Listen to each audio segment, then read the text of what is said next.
A imaš kakšen primer take, recimo neke kampanje, ki je bila tako, čas si jo zelo težko naredil, ne vem, mogoče kaj je kakšna taka, price drop recimo. Ja, to je recimo ta primer, ki ga večkrat ponavljamo, ki je pač res kompleksna. Ne? Torej, če imaš nepovezane podatke pa nepovezane kanale, je v bistvu ne moreš. Mislim, lahko jo delaš za neke izdelke mogoče z velikimi cikli, pa jo ponavljaš enkrat na mesec, ampak v realnosti jo ne moreš. Ne? Torej, neki koraki, ki jih moraš narediti, ne? Torej, ugotoviti moraš, kdo ima interes za posamezni izdelek, torej, da ga je brskal, pa da ga ni kupil recimo, ne.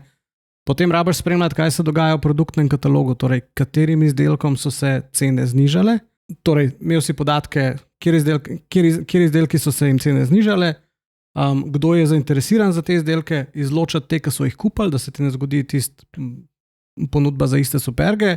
Potem je treba to vse skupaj združiti v neko tabelo, kjer boš imel v isti tabeli podatke o tem, kdo je kontakt in za kateri izdelek ga zanima, da boš vse to pravilno spersonaliziral.